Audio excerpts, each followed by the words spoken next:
buenas noches y bienvenidos a Signo Pesos, la economía al alcance de su pantalla. Estos son los temas claves de hoy. Sin acuerdo sobre la productividad, a diferencia de otros años, esta vez la Comisión de Concertación Laboral no ha encontrado cuál es la cifra que se debe tener en cuenta para el incremento al salario mínimo.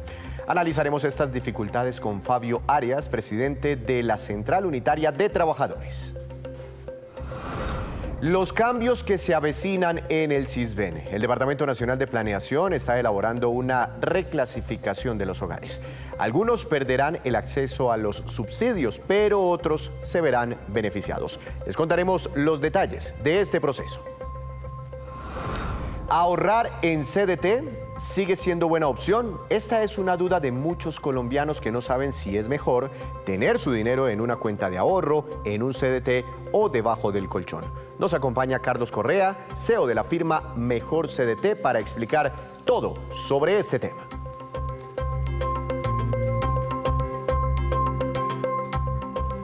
Y comenzamos esta emisión de Signo Pesos hablando de los escasos avances que hay en las reuniones que adelantan trabajadores, empresarios y gobierno para concertar el salario mínimo. Quiero saludar a esta hora de la noche al señor Fabio Arias, presidente de la Central Unitaria de Trabajadores CUT. Doctor Arias, bienvenido a Signo Pesos, me alegra mucho saludarlo. ¿Cómo ha estado? Muchas gracias, Víctor, por la invitación, muy amable. Un saludo a toda la audiencia de Signo Pesos. Doctor Arias, bueno, esta madrugada esperábamos que al cerrar la noche tuviéramos algún tipo de acuerdo entre los que están negociando el salario mínimo sobre un tema previo, preliminar, que es primero acordar la cifra de productividad con la que van a trabajar. ¿Por qué no lograron finalmente ese acuerdo? Bueno, este es un debate que hemos tenido, que yo me acuerdo por lo menos en los últimos 20 años. Primero, simple y llanamente todos los gobiernos anteriores llevaban al director del Departamento de Planeación o a alguno de sus cuadros técnicos más importantes y llevaban algo que llamaban la productividad total factorial. Nosotros empezamos a controvertir esas cifras y decíamos que para el tema del salario lo que debería tenerse en cuenta es la productividad laboral, es decir, lo que hacemos los trabajadores. Bueno, desde hace 3 años el DANE ha venido haciendo también esos cálculos y hay un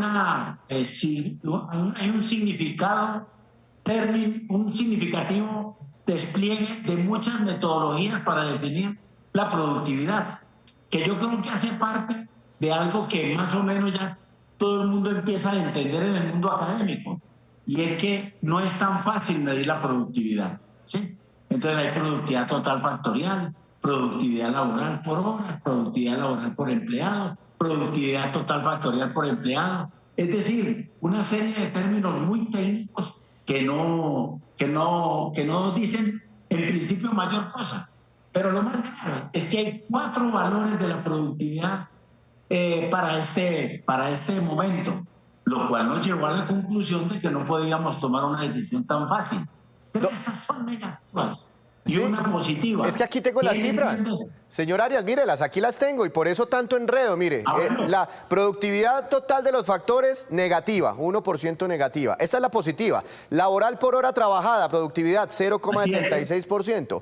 Por persona empleada, esta cayó, nos falta aquí un negativo, 0,7%. Un signo negativo. Sí, nos falta, esta es negativa, exactamente. Y la media del trabajo, productividad media del trabajo bueno, mejor dicho, es que es tan enredado el tema, menos 0,31%. Entonces, ¿la gran discusión entre ustedes está en cuál de estos números agarramos? No, la controversia, por lo menos con nosotros, es que la productividad total factorial no puede ser la que se utilice, porque esa no mide solamente la productividad del trabajo, sino que mide la productividad de los otros factores, el capital, la tecnología, la administración, los operadores, etcétera. Entonces nosotros dijimos, nunca debieron de haber aplicado esa para la definición del salario mínimo en los periodos anteriores. Hoy que hay un gobierno un poco más receptivo, entiende perfectamente que si por lo menos hay una controversia, deberíamos buscar exactamente la forma de ponernos de acuerdo, no solamente para esta, sino para lo que ha pasado anteriormente y lo que va a pasar. Y quiero decirle una cuestión, Víctor, muy significativa. ¿Cómo se entiende una productividad negativa? Como si no hubiéramos hecho nada. Entonces aquí es donde vienen las cosas y en las cuales uno puede cuestionar las productividades. Cuando hablan de productividades negativas es porque las comparan con los años anteriores. Entonces uno dice, entonces no están mostrando la productividad de hoy, están comparando qué se hizo un año con respecto a otro y por eso sí pueden decir que es negativa, porque ha descendido. Entonces, este término es bastante complejo. Yo solamente tengo que anotar que nosotros somos de la consideración en términos del mundo del trabajo, tal como lo escribió el presidente Gustavo Petro en su plan de desarrollo, la fuente de riqueza es el trabajo. De tal manera que primero es la que hay que medir y segundo, entonces, no puede haber nunca una productividad negativa. Podrán ser comparativamente menores que las de los años anteriores. Inclusive puede haber una productividad muy pequeña, pero el hecho solamente de trabajar ya debe significar que algo se tuvo que haber producido. Claro. Entonces, hay una gran señor Arias, expectativa porque las metodologías son todas distintas. Claro. Ese es el problema. Pero, señor Arias, ¿en qué afectaría a un empleado de salario mínimo que se utilice el número negativo o que se utilice este número positivo? Que ahí está como centrándose la discusión. Pues que presuntamente en uno le quitaría puntos al aumento del salario mínimo y en el otro se lo aumentaría. Entonces ahí es donde decimos nosotros, o sea que significa que los trabajadores no hacemos nada. Yo creo que hay falta de precisión sobre los asuntos ya aún mucho más técnicos de lo que es y no es la productividad. Y por eso decimos que esa productividad total factorial, que es la que aparece como -1, que es tener en cuenta todos los factores de la producción, no debe ser la que se tenga en cuenta, debe ser la productividad laboral. Bueno, pero vemos que en la productividad laboral hay un valor positivo y otro negativo. Una por horas y otra por empleado. Y eso confunde sin lugar a dudas las decisiones que podamos estar tomando allá. Y en ese sentido, pues por lo menos por vez primera empiezan a pararle bolas a la apreciación que hemos venido históricamente teniendo las centrales obreras sobre el tema. Bueno, señor Arias, aquí ya le pude poner el negativo, esta es la cifra correcta, a la productividad por persona empleada, pero es que la verdad es un enredo. Ahora, como ustedes no pudieron hoy ponerse de acuerdo sobre cuál de estos números agarrar para empezar así, ahora sí la puja, la negociación real, ¿esto no es como un mal presagio que al final del día ustedes, los empresarios, centrales obreras y el gobierno, de pronto, si no se pudieron poner de acuerdo con este datico, de pronto tampoco se van a poner de acuerdo con el incremento definitivo que tendrá el salario mínimo? Víctor, déjeme decirle una cuestión antes. Nosotros tenemos una serie desde el año 2007 hasta el año 2023 y entre la productividad total factorial, independientemente de que sea positiva o negativa, tenemos una brecha con la productividad laboral 20 puntos más alta la productividad laboral en 17 años, lo cual muestra, a nuestra manera de entender, es que la productividad total factorial es muy proempresarial y no nos quieren reconocer. Pero no importa, en otras oportunidades también hemos tenido la misma discusión y nos hemos puesto de acuerdo. El año pasado también tuvimos más o menos este mismo conato. Lo que pasa es que esta vez es mucho más evidente por los números que hay incorporados. 3 productividades negativas y una positiva, eso no lo entiende absolutamente nadie. Claro, cuando todas las productividades salen positivas, pues bueno, agarremos, pues cualquiera nos suma. Pero claro, cuando una sale negativa y la otra, una positiva y las demás negativas, ahí se genera una mayor discusión. Señor Arias, permítame un segundo, vamos a compartir con nuestros televidentes una declaración de la ministra del Trabajo, precisamente sobre esta discusión del salario mínimo. Ya vuelvo con usted para unos minutos finales. Muchas gracias. Veamos lo que dice la doctora Gloria Inés Ramírez. Con esta cifra nosotros entonces estaremos trabajando para que efectivamente el salario mínimo, que esta es otra cifra importante, cubre hoy entre el salario mínimo y menos del salario mínimo, tenemos más de 10,5 millones de colombianos y colombianas. De estos 10,5 millones que están por debajo, solamente tenemos 2,600,000 que ganan el salario mínimo. O sea que la política que vamos a producir aquí, el acuerdo que sería el mejor mensaje para el país, tiene que tener presente que la población beneficiada va a ser al tenor de 10,5 millones de colombianos y colombianas, que son los más vulnerables, que son justamente los que menos posibilidades tienen. Señor Arias, ¿cómo lo que están discutiendo ustedes allá en la mesa puede impactar a casi 11 millones de colombianos, según lo que dice la ministra? Si de ellos solo 2,5 millones, y ese es otro dato que les mostró el DANE a ustedes, solo 2,5 millones se ganan un salario mínimo en Colombia, es decir, se verían impactados por este incremento que ustedes están negociando. Pero hay casi 10 millones, 10,5 millones de personas que ni siquiera se ganan un salario mínimo.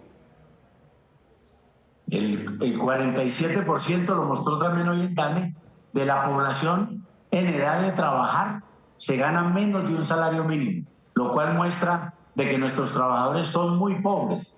Y entonces esto lo impacta, dice que lo impacta no solamente a los 2,5 millones, sino también a los otros también, porque en la medida en que empiecen a formalizarse algunos de esos trabajadores, pues también van a ganar por lo menos el salario mínimo. A eso es que se refiere la ministra cuando habla de que para ese sector también tiene importancia el aumento del salario mínimo. Y nosotros estamos diciendo una cuestión muy importante, Víctor.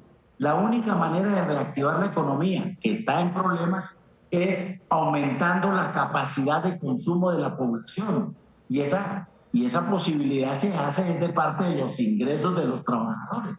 En la medida en que tengan más ingresos, pueden consumir, y ese se puede volver un signo de reactivación. Recuerde que aquí lo que se ha deteriorado es el consumo de hogares, y el consumo de hogares es el 75% del mercado interno nuestro, que afecta directamente el Producto Interno Bruto. Por eso es muy importante que la cifra que vayamos a acordar, y me pongo de acuerdo con la ministra, hay que hacer los máximos esfuerzos para concertar con los empresarios esta cifra para mandar un mensaje positivo al país. Primero, de que podemos llegar a un acuerdo, y segundo, de que sí estamos interesados en los trabajadores y en el conjunto de la economía del país. Y señor Arias, hoy usted ya tiene en mente, más allá de esa combinación que les dé de inflación y productividad, ¿cuántos puntos adicionales creen ustedes, las centrales obreras, que necesitarían los trabajadores? O sea, sumando ese resultado de la productividad más o menos, o sea, inflación más o menos productividad,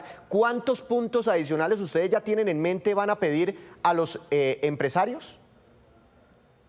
No, Víctor, todavía no. Esa es una reunión que va a hacer el Comando Nacional Unitario el próximo lunes, porque el día martes debemos presentar en la Comisión de Concertación la propuesta de los trabajadores, cuestión que también tienen que hacer los empresarios. Y no sabemos todavía cuál es la inflación del mes de noviembre. Ese dato lo dará el DANE el día jueves a las 6 de la tarde. O sea que solamente estaremos haciendo cuentas y haciendo una perspectiva de cuánto iríamos a pedir solamente hasta el día lunes. Muy cortica esta pregunta, es decir, ¿el día clave es el martes? ¿Ese día llegan con las propuestas? El día clave es el martes, que se ponen las propuestas sobre la mesa. Las propuestas de lado y lado. Pues me alegra mucho saludarlo, señor Arias. Gracias por estar aquí compartiendo con nuestros televidentes la visión desde una de las centrales obreras sobre este incremento en el salario mínimo. Muchas gracias, una feliz noche. Gracias, Víctor. Buenas noches para todas y todos. Entonces, clave, este jueves, dato de inflación en Colombia hasta noviembre. Próximo lunes tratarán de ponerse de acuerdo sobre el dato de productividad y el martes llegan ambas partes con sus respectivas propuestas. Hacemos una breve pausa, pero cuando regresemos espere que hay cifras preocupantes sobre la caída en las exportaciones desde Colombia. Les tenemos todos los detalles, ya regresamos.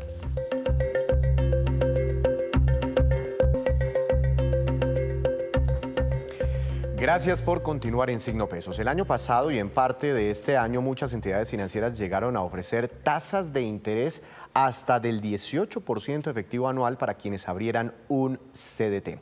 Esas tasas han venido bajando un poco en las últimas semanas. Por eso muchos colombianos se preguntan, bueno, ¿sigue siendo una buena opción de ahorro meter mi platica en un CDT? Por eso queremos hablar con el doctor Carlos Correa. Él es CEO de la firma Mejor CDT. Buenas noches, bienvenido a Signo Pesos, ¿cómo está? Buenas noches, Víctor. Un saludo para ti y todos los televidentes que nos acompañan esta noche. ¿Qué hacen ustedes allá? Estoy viendo el loguito en Mejor CDT. Le ayudamos a que las personas puedan encontrar el CDT más rentable del mercado sin tener que salir de su casa y que puedan invertir en los bancos más atractivos completamente gratis, entregando su dinero directamente al banco. Entiendo. Bueno, Uno de los datos más sorprendentes de todos los que hemos informado aquí en Signo Pesos este año tiene que ver con el número de aperturas y la cantidad de aperturas que se han hecho recientemente en CDTs. Estoy en algunos momentos, en un año se alcanzaron a abrir cerca de 100 billones de pesos en CDT. Inclusive los ahorros en CDT o las inversiones en CDT superaron en cierto momento a las cuentas de ahorro en Colombia, una cosa disruptiva muy importante. Es decir, gente sacando plata de las cuentas de ahorro y metiéndolas a los CDT, seguramente empresas y otros inversionistas haciendo lo mismo. ¿Por qué ocurrió este fenómeno? Porque es un buen negocio. Las tasas de los CDTs en el último año han crecido a unos valores muy altos. Tú lo mencionabas hace un momento, alcanzaron a estar al 18% al comienzo de año. En este momento el CDT más rentable está al 14.40%, lo cual es mucho más rentabilidad que una cuenta de ahorros normal. E incluso puede ser mucho más interesante que algunos negocios de finca raíz. Entonces, personas del común, del día a día, dicen, bueno, ¿será que me meto en este negocio o será que mejor ahorro en un banco? Y el CDT tiene unas ventajas muy grandes y es que, por ejemplo, el dinero está asegurado por el gobierno a través de Fogafín hasta 50 millones. Esto ha llevado a que muchas personas lleven su dinero al sistema bancario y confíen en el CDT como una gran alternativa. ¿Cómo es eso de que es a veces más rentable el CDT con la tasa de interés? Ya no estamos al 18, estamos al 14, como dice usted, pero sigue siendo inclusive más interesante que ciertas opciones del mercado de la finca raíz. No sé si tenga algún ejemplo. Claro que sí. Entonces, lo primero es que todos los negocios tienen riesgos, pero cuando uno invierte en un CDT, el gobierno asegura su inversión hasta por 50 millones. Entonces, si yo tengo una inversión en un CDT, puedo estar mucho más tranquilo de que no estoy pendiente de si el inquilino me va a pagar o no me va a cumplir con el arriendo. Le estoy entregando mi dinero al banco y el banco me lo va a entregar de vuelta después de un término definido, después de un plazo. Entonces, tampoco tengo que pagarle a intermediarios como, por ejemplo, una inmobiliaria para poder arrendar el inmueble. Esto hace que, por ejemplo, en situaciones como estas, tener un CDT termine siendo más rentable que tener un inmueble. Número uno. Número dos, si en el inmueble tengo que tomar un crédito para poder terminar de pagarlo, ese crédito viene con una tasa más alta que la del CDT, viene con un costo, lo que implica que al final, después de que mi arrendatario, por ejemplo, me pague el arriendo, me va a quedar menos utilidad, mientras que con un CDT estoy ganándome el 14.4% a un ejemplo de hoy, sin tener que pagarle a nadie y sin tener que incurrir en más gastos aparte de eso. Entiendo. A plazos, los plazos, ¿por qué no nos ayuda a entender? Porque hay personas, y qué día me lo preguntaba un compañero muy joven aquí del canal, oiga, ¿qué es un CDT? Yo le doy la plata a quién, cuándo me la devuelven y si él tiene elección, tiene la posibilidad de disponer de esos recursos en esa franja de tiempo. ¿En qué consiste este mecanismo de ahorro o de inversión? Un CDT es como prestarle plata a un amigo, solo que ese amigo es un banco. La cifra CDT significa certificado de depósito a término. Entonces, certificados porque entregan un papel que yo puedo tener y tocar, de depósito porque yo estoy entregando mi dinero al banco, a una entidad financiera, y a término porque tengo un plazo definido con la entidad. Entonces es como prestarle dinero a un amigo, pero a una entidad bancaria, y esa entidad bancaria, así como cuando yo le presto dinero a un amigo, me va a pagar de vuelta una utilidad o unos intereses, una rentabilidad. Entonces, lo único que tengo que hacer es esperar a que se llegue ese término para poder yo retirar ese dinero. Ahora, ¿desde qué plazos hay disponibles? Hay desde 30 días hasta 5 años. ¿De qué depende? De la entidad bancaria. Hay entidades bancarias de todos los colores y de todos los nombres que te ofrecen desde 30 días, otras desde 90 días, otras desde 6 meses, y hay entidades que te ofrecen hasta 5 años y otras que te dicen, yo hasta 5 años no te garantizo, te lo ofrezco hasta solamente 2 años, por ejemplo. Entiendo. Bueno, una recomendación. Si yo me gano un salario mínimo, por ejemplo, ahorita que estábamos hablando del salario mínimo y yo manejo bien mis finanzas, y ya me va a llegar la prima de mitad de diciembre, digamos que son 500, 600 mil pesos de prima, es decir, me puedo ahorrar la prima, y teniendo en cuenta el escenario macroeconómico en el que estamos, sobre todo la inflación, ¿usted metería ese CDT, esos 500 mil, 600 mil pesos? Bueno, la primera pregunta, ¿puedo abrir un CDT con esos montos, 500, 600 mil pesos? Y lo segundo, ¿la abriría qué? ¿A 3 meses, 6 meses, un año? Porque es que todos los analistas dicen que la inflación va a bajar.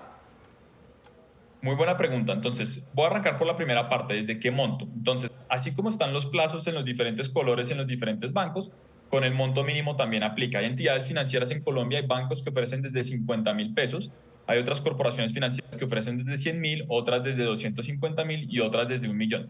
¿En qué cambia? Dependiendo de la entidad. Por eso es importante, aquí primer consejo para esta persona que va a recibir la prima, comparar todo el sistema bancario para encontrar cuál es la mejor entidad para el monto que yo quiero. A veces no todos ofrecen el mismo monto que yo quiero invertir. Entonces eso es lo primero. Y lo segundo es, este es un gran momento para ahorrar, bien sea un monto pequeño o bien sea un monto grande. La respuesta es la inflación que tú mencionabas. En noviembre la inflación cerró cerca del 10, en octubre, perdón, cerró en cerca del 10%. El Banco de la República, en su informe de política monetaria, está estimando que en el cuarto trimestre, o sea, lo que queda ahorita del fin de año, va a cerrar cerca del 8%. ¿Esto qué quiere decir? Que si yo abro un CDT hoy y me da más rentabilidad que ese 8%, yo voy a estar ganando. Ahora, el Banco de la República dice que para el cuarto trimestre del próximo año, es decir, octubre, noviembre, diciembre del 2024, la inflación va a estar cerca del 3.5%. Entonces, ¿cuál es la matemática aquí? Si yo abro un CDT hoy a un año que me va a pagar el 14% y la inflación va a estar dentro de un año en el 3.5%, pues yo me puedo ganar mucho más que lo que me cuesta la inflación y me puedo ganar el 11%, el 11,05% de eso. Entonces, es un gran momento para ahorrar porque la plata que yo tenga hoy y ahorre me va a rendir más, me van a entregar más rentabilidad y además me va a rendir más. Ahora, un dato que los colombianos deberían saber, los televidentes deberían saber, cosas que los bancos no quieren que sepamos los ahorradores. La inflación probablemente se va a mantener más baja en el 2025.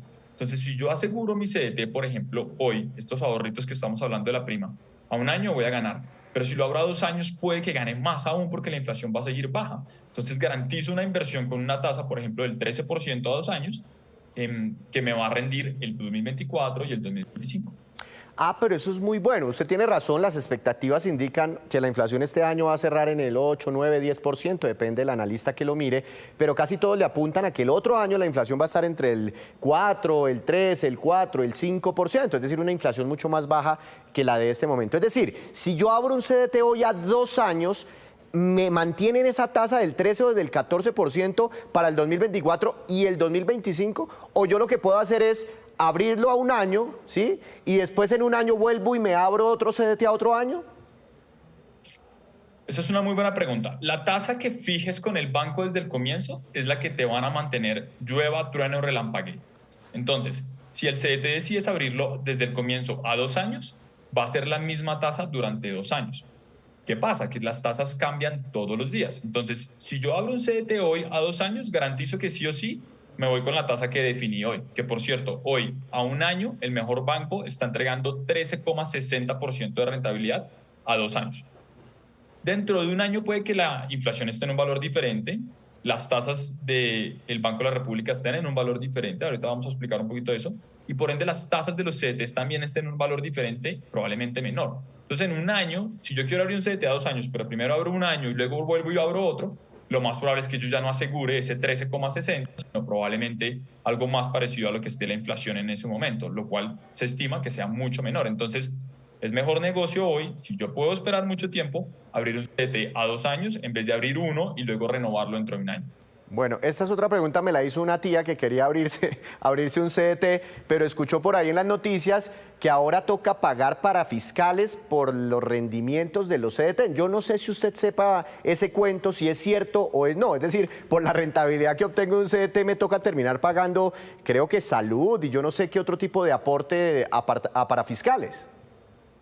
Hay que pagar aportes para fiscales y esto no solo aplica para los CDT, sino para todas las inversiones que me signifiquen un ingreso para mí como persona.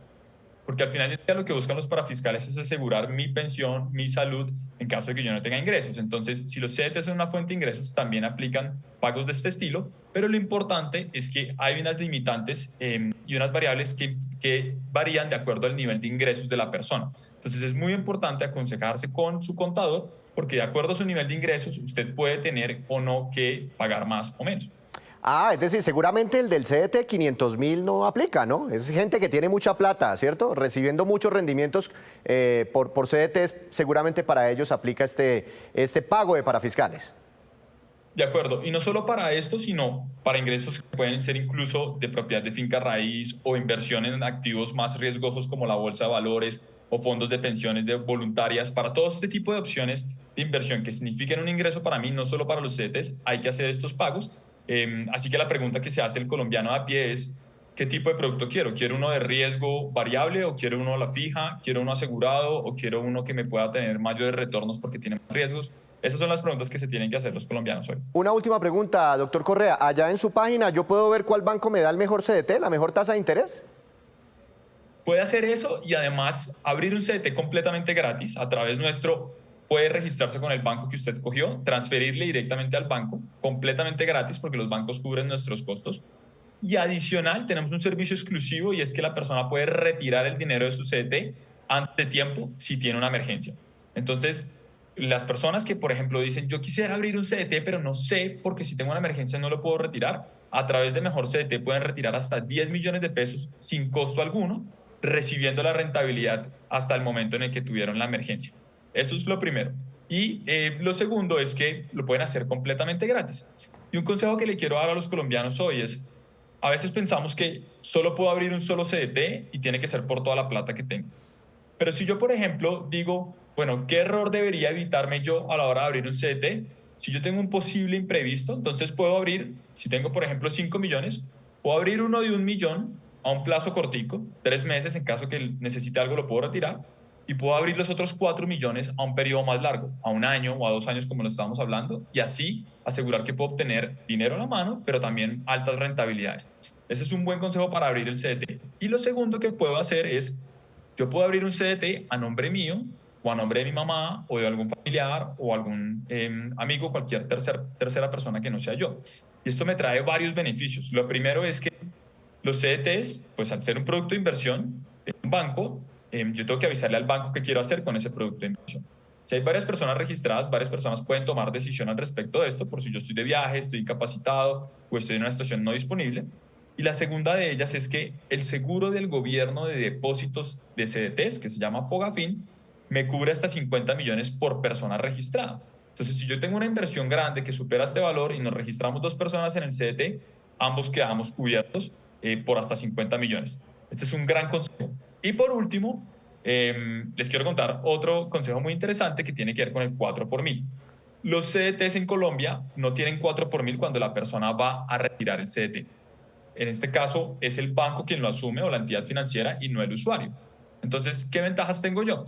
Si yo, por ejemplo, tengo un dinero ahorrado, voy a hacer una compra de una vivienda en 3 meses o en 6 meses y tengo todo mi dinero en una cuenta de ahorros, puedo ser una inversionista inteligente, abro un CDT a 3 meses y cuando me lo vayan a entregar, pido mi CDT en cheque y con eso no tengo 4 por 1000. Voy en cheque, lo entrego a la inmobiliaria en la que escogí el apartamento o la casa y no pagué 4 por 1000. Eso es una buena forma de ahorrar. Y lo segundo es, pues puedo ahorrar siempre en un CDT y sé que mis retornos cuando me los entreguen no me van a cobrar 4 por 1000. Eso es una gran ventaja que tienen los CDT para que las personas le saquen el jugo y aprovechen todo lo que tiene el mercado. Hay muchos bancos, muchas entidades para comparar y encontrar la mejor inversión, así que los invitamos a que consulten Mejor CDT y abran su CDT completamente gratis. Doctor Correa, muchas gracias. Una feliz noche. Que estés muy bien, Víctor. Un abrazo para todos. A usted muchas gracias. Hora de hacer una segunda pausa. Ya volvemos con más información.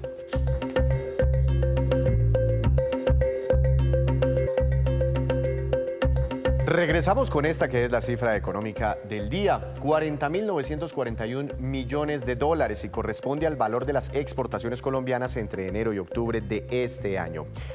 Significa una reducción del 14,2% frente al mismo periodo del año pasado. Y si usted recibe actualmente algún subsidio del Estado o aspira a acceder a alguno de ellos, escuche bien. El Departamento Nacional de Planeación adelanta una reclasificación de los hogares en el Sisbén, que servirá para que las ayudas lleguen a los hogares que más lo están necesitando. La situación económica para un ciudadano o para un hogar puede cambiar de la noche a la mañana, bien sea para mejorar o empeorar. Y en aras de focalizar mejor los subsidios estatales de forma que lleguen a quienes realmente lo necesitan, el Departamento Nacional de Planeación está haciendo actualizaciones del Sisbén. Lo que nosotros hacemos es utilizar información de registro administrativo para poder actualizar esa fotografía que teníamos hace 3 años y llevarla a una fotografía real de la situación de estos hogares. Esto implica que algunos hogares están mejor y otros hogares no están mejor. En el Sisbén existen 4 categorías. Grupo A para la población con menores ingresos y en pobreza extrema. Grupo B para la población con mayores recursos y en pobreza moderada. Grupo C para las personas con vulnerabilidad o riesgo de caer en pobreza.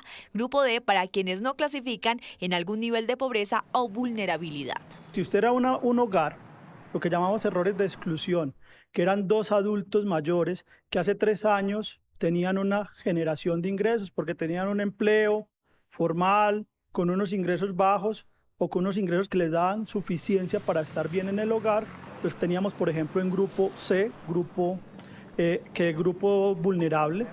Pero si por la situación de toda la dinámica que ha pasado en el país y la economía, la pandemia, ellos después de esto pudieron haber perdido los 2 y son adultos mayores, pueden caer a grupo A.